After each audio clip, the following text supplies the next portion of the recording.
Hello, my name is Baldemar Garcia, and today I'll be teaching you how to throw a discus. Discus is one of the oldest sports, starting in the Olympics in 708 BC.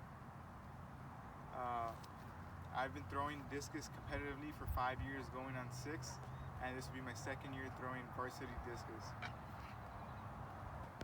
The three main points on throwing a discus would be the technique you use, the strength training you incorporate, and constantly learning and analyzing your technique. Technique is a very important and crucial part of throwing a discus. There's 4 main pillars of throwing a discus. There's your power throw, your half spin, there's your southern spin, and there's your full spin. Your power throw is exactly what it sounds like. You stand in this position, left foot behind the right foot. You wind the discus, and you simply throw. You have to make sure you focus on throwing high and flat.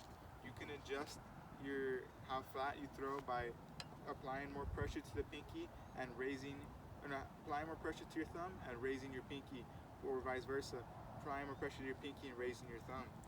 You can also fix the height of your throw by throwing over objects such as trees or poles.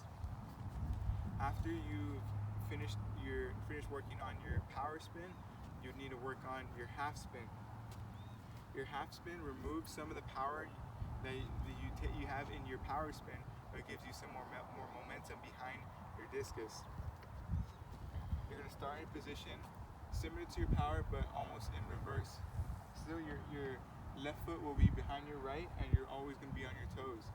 You wind up the discus, and in this position, you have little starting power, but you have more centrifugal force behind the throw.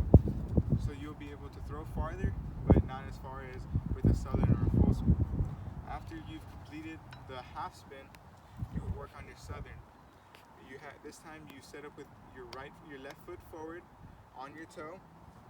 You wind up, and once your discus is wound and it's behind you, you drive your left knee forward, step with your right foot, and do the half spin position.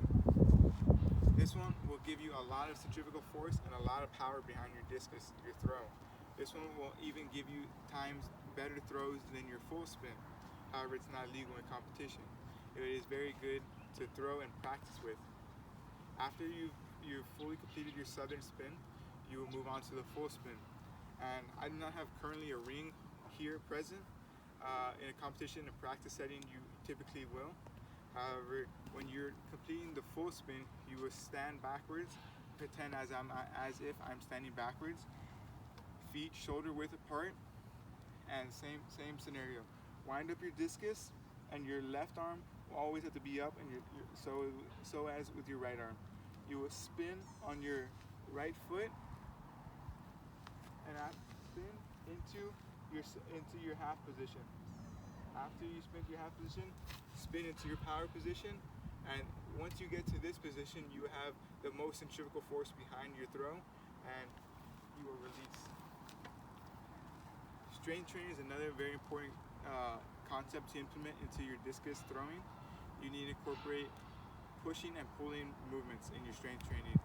Great exercises being your bench press, your squat, your deadlift, and your shoulder press. When you're working with those exercises, you need to work heavy and in good volume. Sets of 12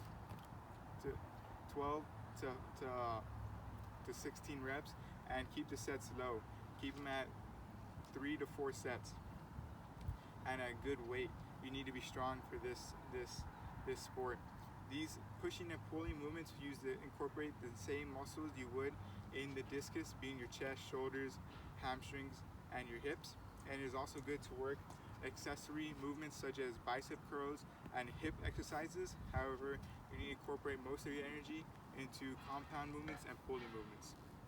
Another very important part of discus throwing is constantly learning. Even myself, after throwing 5 to 6 years, I'm still learning, adapting, and tweaking my technique and my strength training. I'm incorporating exercises such as throwing over a tree to throw higher, because that is something I struggle with, the elevation of my throw after my release. You have to go back to the basics, work on the power, work on your half spin, work on your southern, and hopefully your full spin will benefit from it. Constantly learning and tweaking and adapt and fixing your technique, that will allow you to throw 150 feet plus and hopefully get noticed by colleges and be able to move on further than that. Today I've talked about throwing a discus and teaching you technique, proper strength training, and telling you to be able to constantly learn. As Olympic Ryan Krauser said, it's not about just going through the movements, it's about adapting and fixing the flow of your movements. Thank you.